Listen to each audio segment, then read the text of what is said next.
My stomach is rumbling right now. I wish I had leftovers because I don't. They were gone very fast.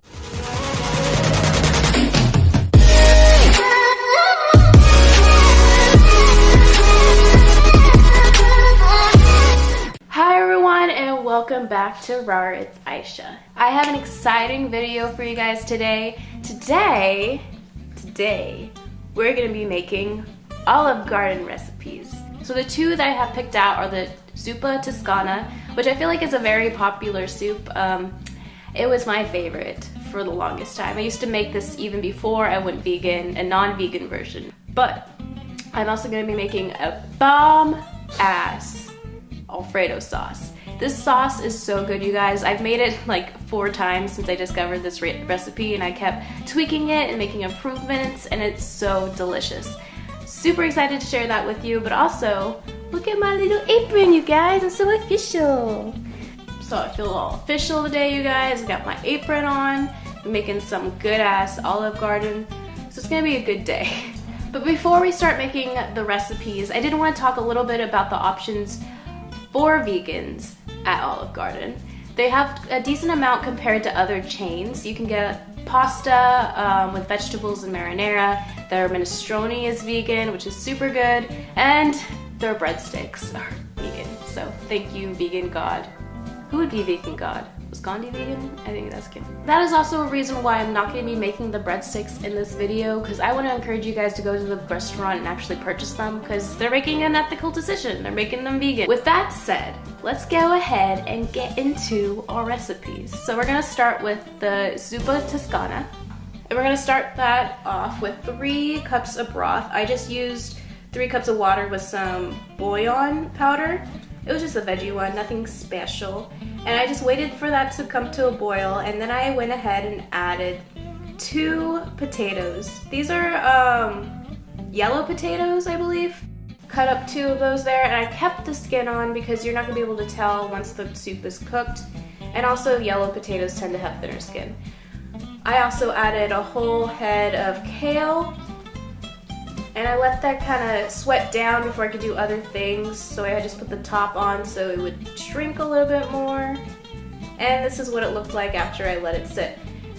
So you're gonna want that to simmer. Mine's a little bit more of a light boil, but really you want it to simmer for about 40 minutes. And then I decided to season it with some pepper, and the salt and pepper to taste as usual, but I used some garlic salt. That's what I love about Olive Garden. They love garlic salt. I mean, that's the secret to their breadsticks is margarine and garlic salt. And we're also gonna add some red pepper flakes, and that's to taste too. If you want a little bit more spicy, don't be afraid to throw a lot in there. I added quite a bit and it still wasn't that spicy, so really you can be very deliberate with your seasoning here. And to replace heavy cream, we're gonna make some cashew cream. This is just half a cup of raw cashews that I had sitting overnight with about 1/4 of a cup of water. And this is what it came out to, so we're gonna add that since the soup is practically almost done. And you really just wanna stir that until all of the cashew cream is kind of absorbed into the soup to make it look creamy like this. You could also add some fake bacon bits, which I forgot to do. I think that would have been a really nice touch if I remember to do that. If you want to know what kind of bacon I'm talking about, go over to my 420 video. It'll explain what brand I use.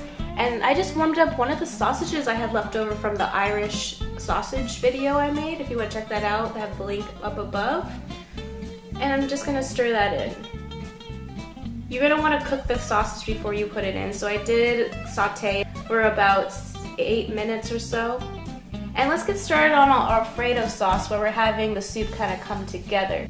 So to start off the Alfredo, you're going to need a cup of raw cashews, also sitting overnight, and 3/4 of a cup of water. I also added 4 cloves of garlic in there.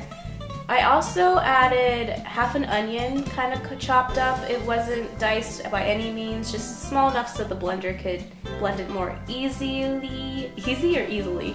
One of the two. I also added close to half a cup of this vegan Parmesan from Go Veggie, which is really not that bad. I also added 2 tablespoons of nutritional yeast to make it more cheesy. And then of course I added garlic salt and some pepper to the Alfredo sauce as well. Since the soup is all done, let's go ahead and move on to actually making the Alfredo dish. Because as you can see, I added mushrooms and some greens to it just to give it more vegetables.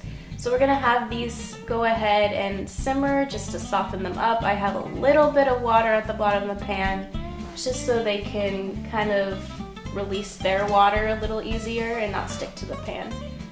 And we're just gonna let those cook for a while until they get softish. And then I'm gonna go ahead and add this kale mix that I have. It has rainbow chard, spinach, and baby kale in it. So I went ahead and added the whole bag to that. And I just let those cook down for a little bit until it looked like this. What did I just show? I also have some pasta that I got from Target, which was kind of a rip-off. It came in like it came in fancy packaging. I wish I still had the packaging to show you guys. It was in a box, and when you opened it, it was like in another bag. And so you know how pasta is usually just in a box when you buy the box of pasta. That's all it's just the box of the pasta. Well, this one, it was wrapped in like plastic wrap in the box. So it was really like half a box of pasta. So I felt very ripped off. It was a little bit fancier because it had stripes of color in it from I think beets and carrots and stuff, like vegetables. So not worth getting. If you see it in Target, run, because it's not worth it. It's expensive, and you get half amount of pasta that you would just get from a dollar box of pasta. It was just ridiculous. So just heed my warning and stay away. But I'm also gonna add that pasta in with the mushrooms and our greens, because I did cook it earlier that day and I just wanted to separate them up a little bit, and the water really helped with that. And now it's time to add our Alfredo sauce. This recipe is so easy, you guys. Really, you just have to make the Alfredo sauce and everything comes together in less than like 10 minutes. So adding all our delicious freaking Alfredo sauce, we're gonna mix that together. How bomb does that look? I also had some leftover black truffle from a video I had previously. It was for the Kingdom Hearts recipe. I also have that link up above. But it really elevates Alfredo, I think, when it has truffle. So if you can find some truffle oil to put on top, white truffle oil would be better, but I didn't have any. Definitely add it. It adds a whole different dimension. And another thing you can do, that I didn't do this time, but I usually do when I make it, is I also cut up some parsley and I'll saute that with the mushrooms to kind of make them softer. And then I'll add the Alfredo after that, and it's so good. And it's very pretty too, because you get the parsley green flakes in it. So I'm not lying when I'm saying it's my favorite Alfredo recipe. I think it's way better than if you would just get a traditional Alfredo. It doesn't make you feel heavy afterwards, because regular Alfredo is so heavy. Yeah, it's tasty, but how much can you really eat without getting sick? This is practically a raw, it's a raw sauce. It's not gonna make you feel heavy or slow or sluggish. It is amazing. The soup was super good too. I do wish I had some breadsticks to kind of dip in it. Heed this other warning. I'm heeding a lot of warnings this video, but heed this warning also. If you're gonna make this Alfredo, you'll probably eat it in like the whole box in one sitting. It's that good. I always go through it super fast because it's just so freaking delicious. Anyway guys, thank you so much for watching.